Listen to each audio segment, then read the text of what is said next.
Kamu gugat ke MK tentang perkawinan beda agama. Iya, betul. Sebesar itu cinta kamu sampai MK pun kamu gugat. Iya. Kenapa kalau cinta banget, kenapa nggak ada yang mau berkorban? Justru saya menghargai kalau dia tetap di agamanya. Jangan karena saya dia pindah gitu. Singkat aja, singkat jelas padat. MK ketok, tidak dikabulkan. Mampus lo. Gimana?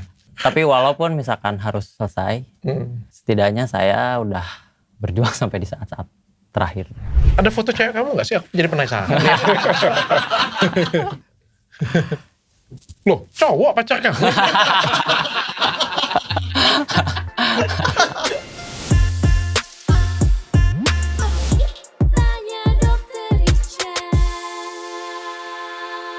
Muhammad Anugrah Firmansyah.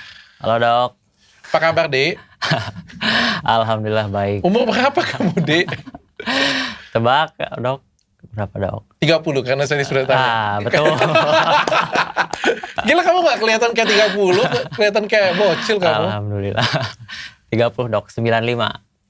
Kamu gugat ke MK tentang perkawinan beda agama. Iya, betul. Supaya dilegalkan, diperbolehkan. Supaya bisa dicatatkan. Supaya bisa dicatatkan. Iya. Jadi beda agama itu bisa dicatatkan. Bisa dicatatkan. Sebelum saya tanya tentang teknisnya. Iya, betul. Kenapa? Apa tujuan kamu? Apa motivasi kamu?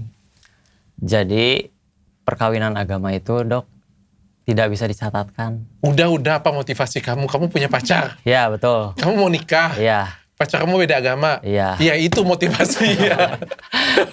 Nah kalau nikah. Kamu udah jangan kayak Superman yang pengen merubah dunia.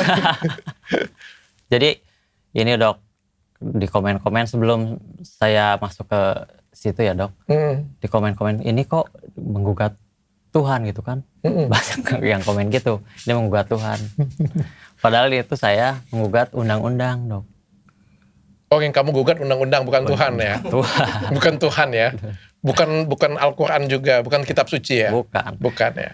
Karena perkawinan itu ada undang-undang yang mengatur. Oke. Nah, itulah yang saya gugat ke MK. Sebesar itu cinta kamu sampai MK pun kamu gugat? Iya. Saya menyiapkan ini udah 3 bulan dok. Pacar kamu apa agamanya? Kristen dok. Agama pacar kamu Kristen. Umur? Ya. Sama, beda 3 hari. Beda 3 hari. Wah, barengan ya? Iya. Pacaran sudah berapa lama? Dari Juni 2023. Cinta banget. Karena itu sampai ke MK. Kenapa kalau cinta banget, kenapa nggak ada yang mau berkorban? Ya mungkin kita kan bisa saling menghargai. Dia agama apa tadi? Kristen dok. Kristen. Protestan? Betul dok. Oke.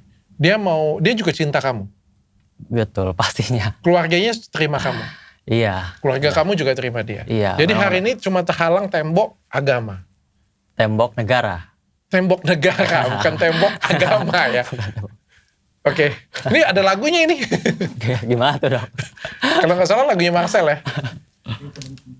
Iya kan, lagunya Marcel nih. Peri Cinta. Oh iya. Lagu favorit kalian berdua kayaknya ya? Iya. Saling mencintai, tapi terpisah tembok negara. Nggak bisa betul. mempersatukan kalian. Iya. Kamu nggak ada masalah kalau dia Kristen? Nggak masalah. Nggak masalah kalau dia ke gereja? Nggak masalah. Nggak masalah. Dia juga nggak masalah kalau kamu sholat? Nggak masalah. Karena kita saling menghargai keyakinan masing-masing sih dok. Nggak pernah kita maksa atau dia maksa untuk pindah juga nggak pernah. Kalau dia mau pindah agama, kamu mau terima? Justru saya menghargai kalau dia tetap di agamanya. Jangan karena saya dia pindah gitu. Sudah pernah didiskusikan? Sudah. Atau dia pernah nggak minta kamu untuk pindah agama? Nggak pernah. Nggak pernah. Jadi pengen stay agama masing-masing? Stay agama. Tapi tetap bisa nikah? Betul dok. Oke. Ini sekarang nggak bisa ya? Kalau Islam dengan Kristen nikah nggak bisa ya?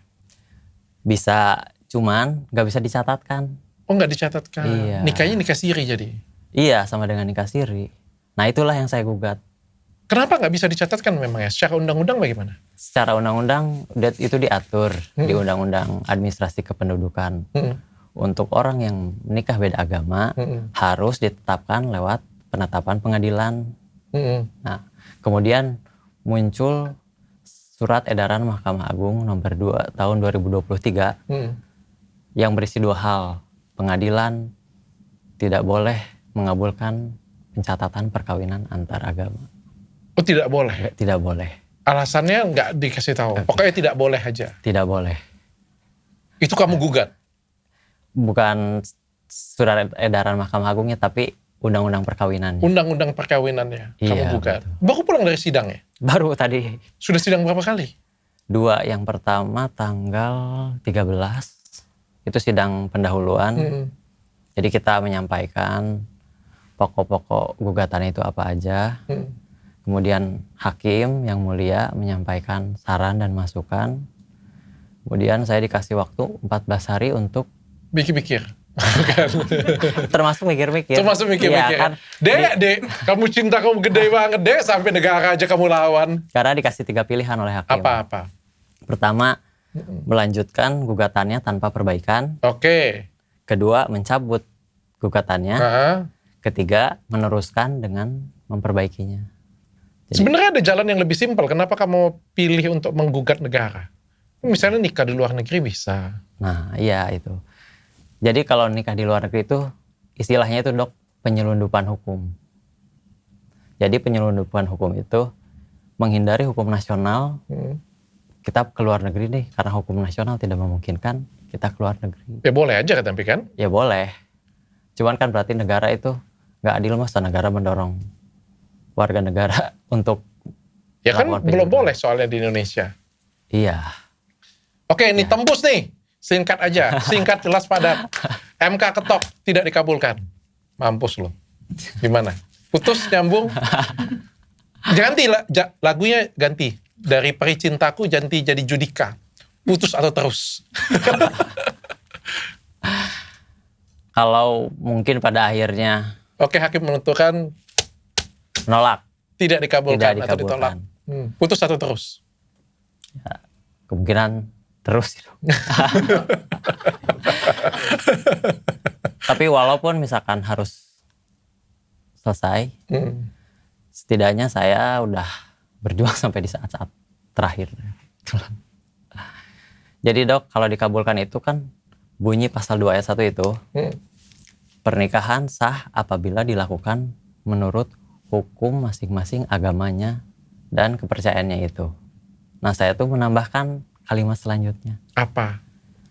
Jadi kalimat selanjutnya, tiap-tiap perkawinan dicatatkan menurut peraturan undang-undang yang berlaku, termasuk perkawinan antar pemeluk agama yang berbeda, sepanjang dilakukan menurut agama masing-masing. Menurut kamu secara agama, kamu apa? Islam kan? Islam, Dok. Muhammad kan? Muhammad, Dok. Benar ya?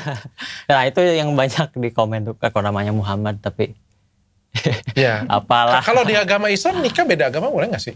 Nah, saya nggak dalam itu, biarkan aja ahli-ahlinya. Loh, kok Saya tanya biarkan ahli-ahlinya? Saya tanya sekarang kalau dalam Islam sebenarnya diperbolehkan. itu ada perdebatan, Dok, soal itu, Dok. Ada yang boleh, ada yang tidak. Oh iya? Iya. Ada perdebatan? Setahu saya nggak ada perdebatan lagi sebenarnya. Ada tafsir yang berbeda, Dok. Oh, ada tafsir yang Iya. berbeda. Oke. Tapi bagi kamu sebenarnya, menurut kamu penting nggak pernikahan dengan agama yang sama? Dalam konteks negara Islam, mungkin itu diwajibkan seperti di Arab.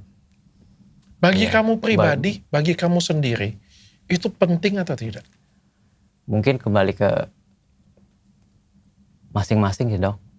Karena kan ketika kita memilih untuk berbeda itu kita tahu konsekuensinya. Bagaimana nanti kan misalkan anak nanti seperti apa, itu sudah dibicarakan. Sudah dibicarakan. Iya. Andai kata kamu direstuin, kamu Islam, istri Kristen, punya anak pertama, Iya. agamanya apa? Kalau 2 ya, Dok, ya masing-masing. Bagi 2 ya? Iya. Anak pertama yang mana? Nanti mungkin itu didiskusikan lagi sih, Dok. Oh, diskusikan lagi ya? Kalau ini kan saya juga boleh nanya kan, Dok? Boleh. Kalau boleh. dokter gimana? Karena adik gue kan. Nah, ini pengalaman. Dokter gimana, Dok? Kalau saya lahirkan Katolik ya. Kalau ditanya sih aku pengen banget dapat pasangan itu Katolik. Dulu pernah punya pacarku Kristen Protestan. Aku sangat sayang banget dengan dia pada waktu itu. Bayangin ya, itu Kristen dengan Katolik itu mirip banget ya. Tapi akhirnya kami nggak bisa satu jalan. Dan aku ketemu dengan Reni Effendi, itu istriku. Pada waktu itu dia Buddha. Dan dia sangat terbuka sekali orangnya. Pikirannya sangat terbuka, sangat bagus banget. Jadi kalau di agama Buddha itu, koreksi aku kalau misalnya aku salah ya. Kalau di agama Buddha itu sebenarnya nggak ada Tuhan. Karena kalau di Indonesia konsep agama itu harus ada Tuhan. Kalau di luar negeri setauku yang diajarkan kepadaku, itu tidak ada Tuhan. Jadi yang ada ajaran-ajarannya. Dan aku ngerasa dia itu menjalankan pengajaran dan belajar agama itu yang bagus dari agama Buddha. Sehingga aku berasa banget, bukan Buddhanya yang aku rasain, tapi sikap-sikap dan pelajaran yang aku dapetin dari dia. Bagaimana cara dia mengikhlaskan, bagaimana cara dia mengalah, bagaimana cara dia membimbing aku menjadi manusia yang lebih baik, bahkan aku bisa makan yang lebih baik karena dia. Dan aku nggak ngerasa itu dari Buddha, tapi dari pelajaran-pelajaran yang menurut aku sangat bagus. Pada waktu itu dia pindah ke agama Katolik supaya kami menikah.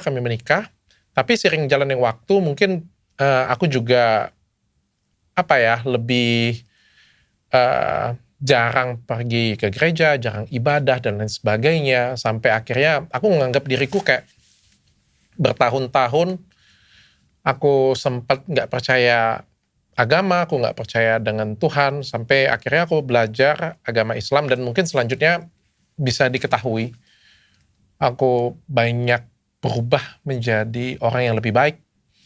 Dan pada waktu itu aku izin dengan istriku bilang, asal itu bisa menjadikan kamu manusia yang lebih baik, dia akan support aku. Aku senang banget pada waktu itu.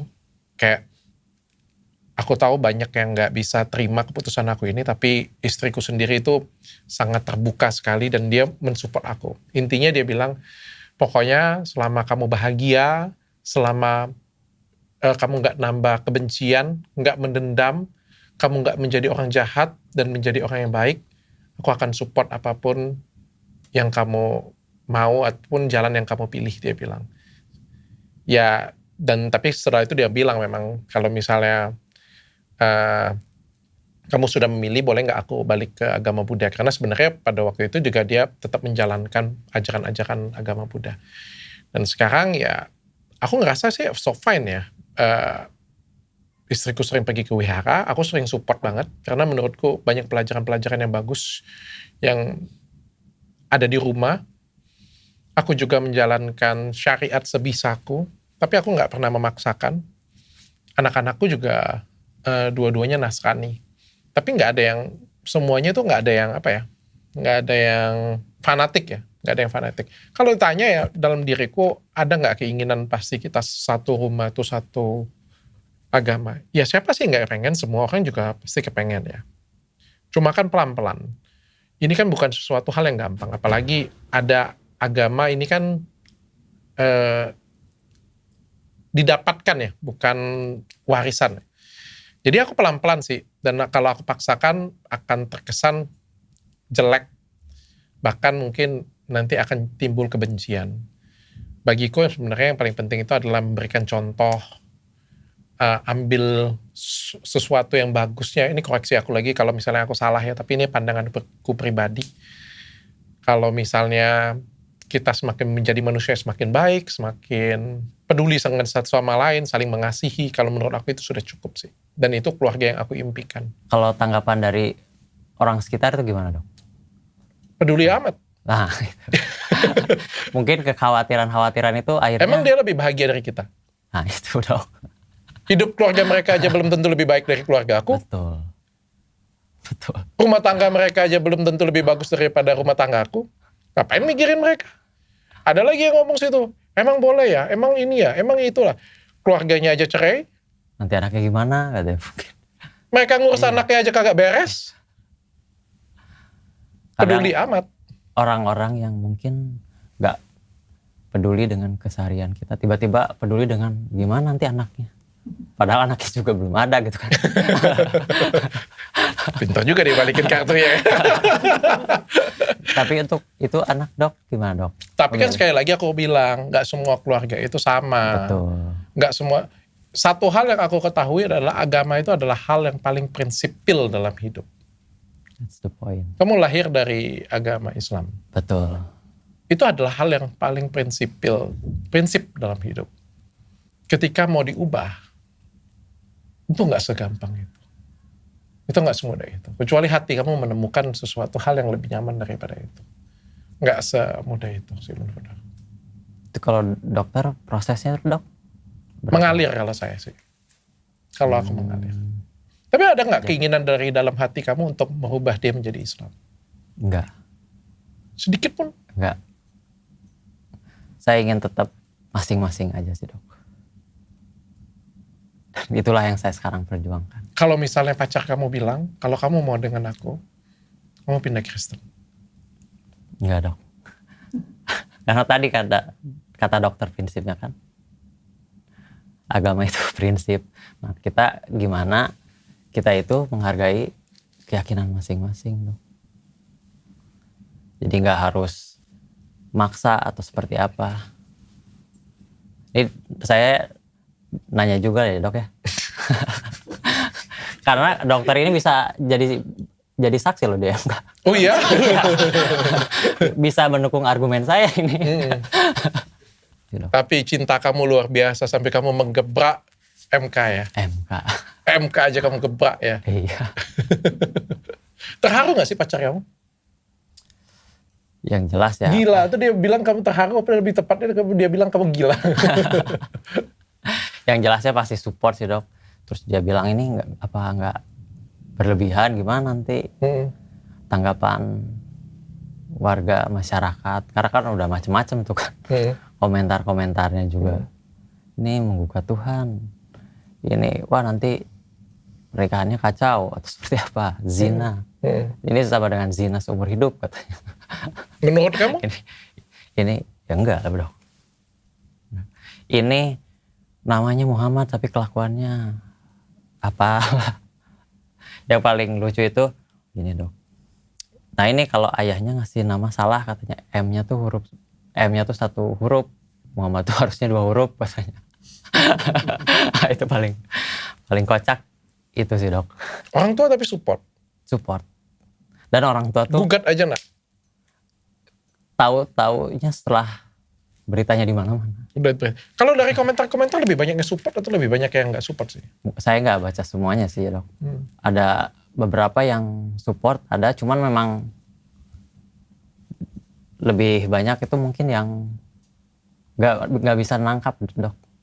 Disangkanya saya minta pernikahan agama itu disahkan, padahal saya nggak pernah minta agama disahkan. Pernikahan agama itu saya nggak pernah minta disahkan. Saya itu minta pernikahan antar agama bisa dicatatkan. Gitu. Secara negara. Bisa dicatatkan. Iya. Kalau masalah dosa balik ke masing-masing saja. Seperti itu kan? Iya kan? Dosa kan itu tanggung jawab masing-masing kan. Iya, ya, jadi yang kamu bilang itu adalah saya minta bahwa pernikahan beda agama itu bisa dicatatkan. Betul. Bukan pernikahan antar agama itu diperbolehkan. Betul.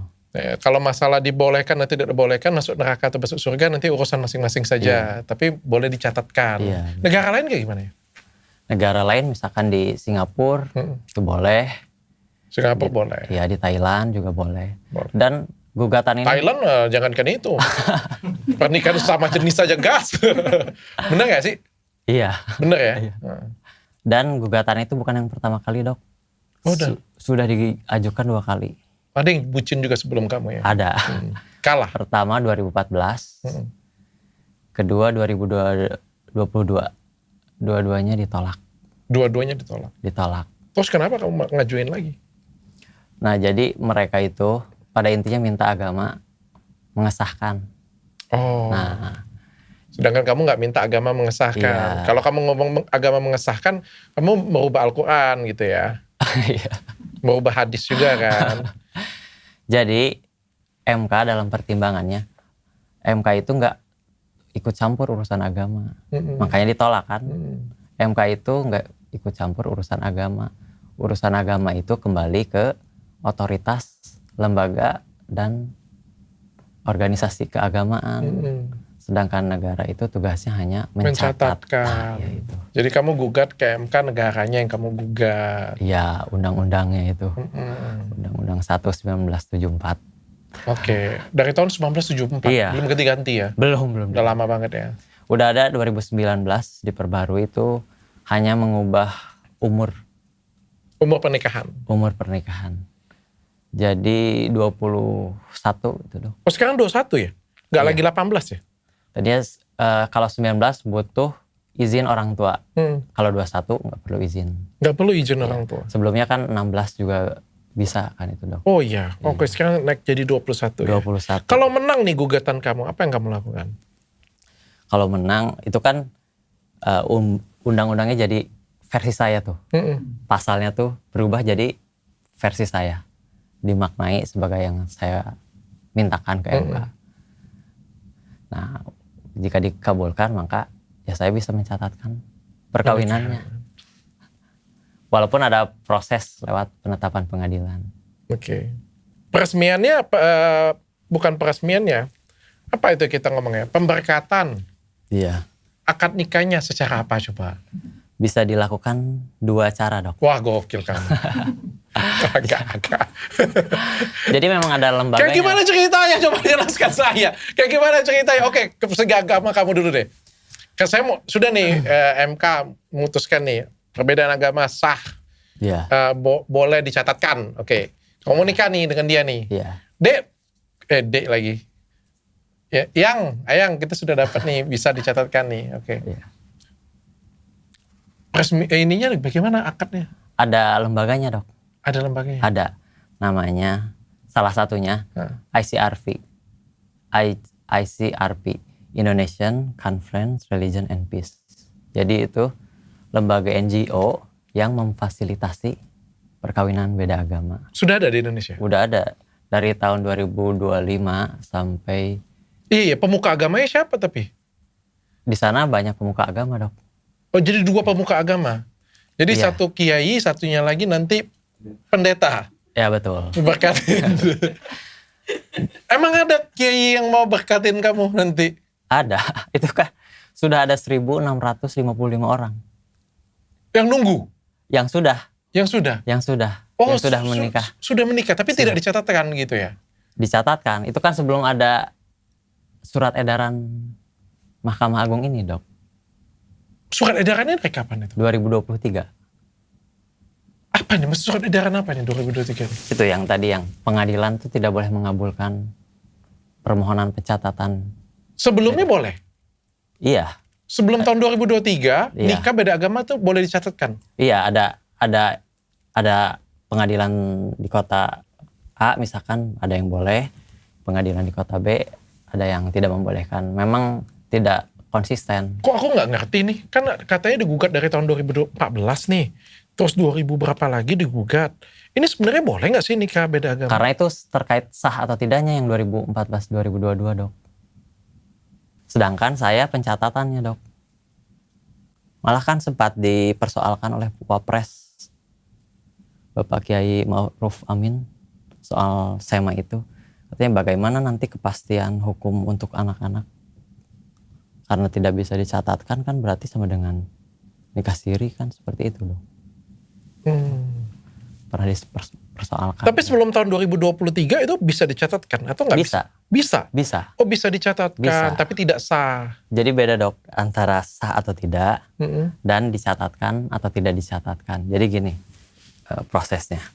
Ketika kita misalkan selesai pemberkatan, kita itu membawa surat pemberkatannya itu ke pengadilan untuk minta agar dicatatkan. Jadi kan sudah sah kan? Jadi pengadilan itu pasif sifatnya, hanya menerima. Nah setelah itu, setelah pengadilan mengabulkan, lalu bisa dicatatkan di Dinas Catatan Sipil. Oke. Nah setelah tahun 2023 ada surat edaran itu dok. Pengadilan tidak boleh mengabulkan pencatatan perkawinan antar agama. Jadi sebenarnya sebelum tahun 2023 itu boleh? Iya dicatatkan. Boleh dicatatkan? Iya betul. Jadi yang digugat tahun 2014 itu apa? Sah atau tidaknya? Jadi meminta negara untuk mengesahkan perkawinan beda agama. Pada tahun 2010 berdasarkan BPS, data BPS, terhadap 40 juta pasangan di Indonesia ada 228.778 pasangan yang berbeda agama. Nah, artinya Pantas lagu Marcel laku ya. Artinya perkawinan antar agama itu memang realitas sosial masyarakat Indonesia dong. Kan agama kita itu kan beragam. Di samping 6 agama itu kan banyak agama lain. Ada agama Kapitayan, Keharingan, Subut, Gotoloco, Sunda Wiwitan yang mungkin tanpa kita sadari itu agama itu hidup di Indonesia. Nah, oleh karena itu maka perkawinan antar agama itu ya memang sebaiknya bisa dicatatkan. Oke, coba dong buka dong lirik lagu Pericintaku dong. Kamu kalau misalnya diketok tadi tidak dikabulkan, kamu maunya kayak gimana tuh jadi? Tidak dikabulkan nih, nggak bisa. Berarti saya nggak bisa nikah gitu. Iya, tidak bisa dicatatkan. Saya sih inginnya tetap. Itu dinyanyikan lagi oleh siapa tuh kemarin idol? Ziva Magnolia ya. Aku untuk kamu, kamu untuk aku, namun semua apa mungkin iman kita yang berbeda. Tuhan memang satu. Sakit banget emangnya. Kita yang tak sama, haruskah aku lantas pergi, meski cinta takkan bisa pergi. Dok, bersedia jadi ahli. Terima kasih. Jadi saksi di MK.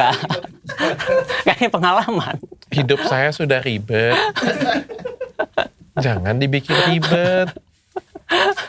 Kalau saya jadi kamu sih ya, saya ambil jalan yang paling gak ribet. Saya ambil jalan Teribet. Untuk memperjuangkan cinta.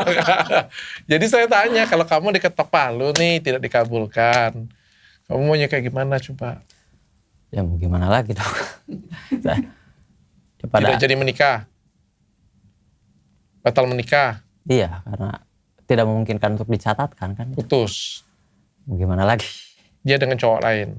Iya. Kamu bisa terima? Belum. Lucu banget. Ya dok. Sorry ini berantakan ya, baru pulang. Baru pulang ya? Kamu kerja? Kerja dok. Kapan selesai sidangnya nih? Jadi nanti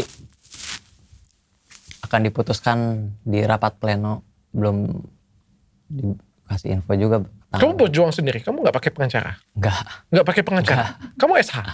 SH. Oh kamu SH? Ya, kebetulan jadi tahu-tahu sedikit lah. Tahu sedikit. 3 bulan juga nyiapin ini. 3 bulan nyiapin. Jadi tiap hari tuh dari jam 8 malam tuh sampai jam 1, jam 2. Untuk nyiapin gugatannya itu kan. Baca-baca putusan MK sebelumnya, baca buku. Ya, yang berat sih itu. Ada foto cewek kamu nggak sih? Aku jadi penasaran. Coba lihat. Sampai diperjuangin, sampai MK jadi gugat loh. Untung nggak Pak Prabowo kamu gugat juga. Udah. Loh, cowok pacar kamu?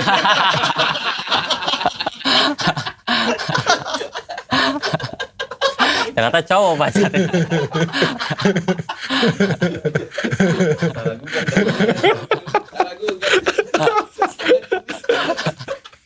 Makanya itu saya jelaskan kan di gugatannya, dengan seorang warga negara Indonesia perempuan beragama Kristen. Ntar disangkanya cowok lagi. Saya pengen tanya, definisi cinta bagi kamu apa sih? Gak bisa didefinisikan sih dong. Jadi kalau menurut Aristoteles itu ya, cinta itu ada banyak hal. Ada eros. Eros itu artinya cinta yang hasrat.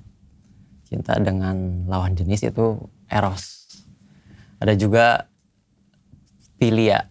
Philia itu cinta sesama manusia. Nah, ada juga storge.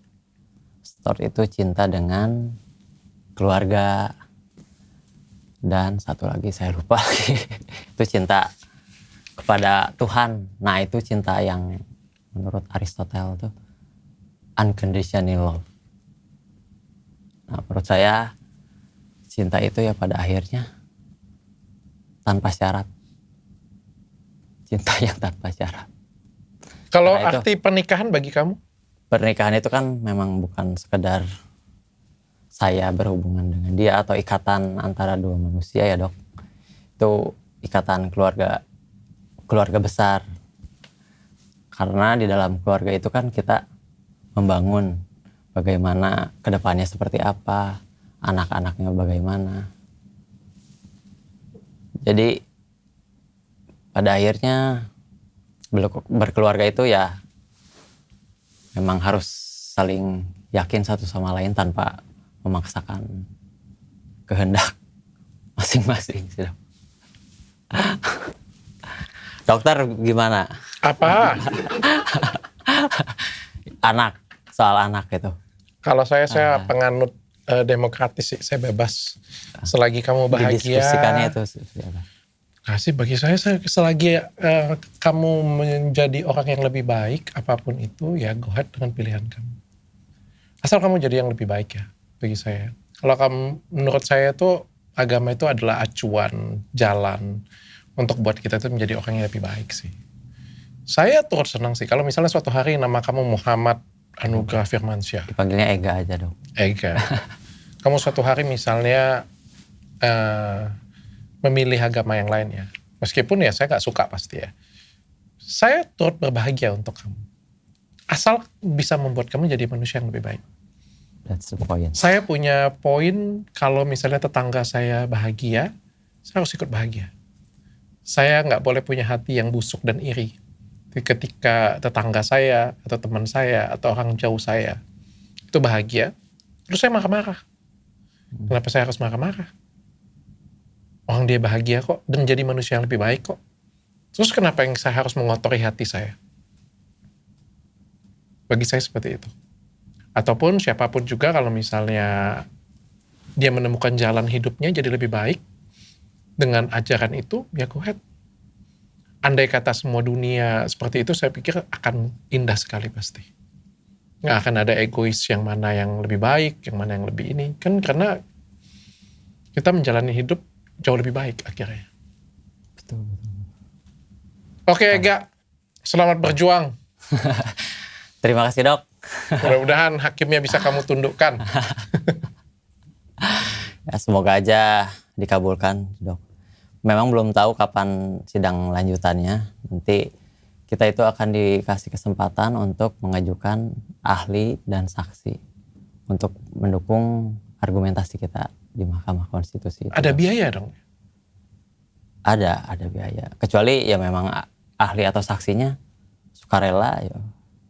Dokter mau bantu apa? Bukan urusan saya. Nah, tapi maksudnya kamu keluar biaya juga. Kenapa nggak kamu nikah di luar negeri aja sih menurut saya? Nggak, saya kan pilih jalan kesatria. Dan memang udah banyak dukungan juga. Salah satunya saya sudah dihubungi langsung di telepon oleh komisioner Komnas HAM. Memberi support dan dukungan karena ini kan persoalan hukum itu kan serius gitu. Menyangkut bukan hanya saya pribadi, banyak orang yang mengalami kesulitan karena perkawinannya tidak bisa dicatatkan.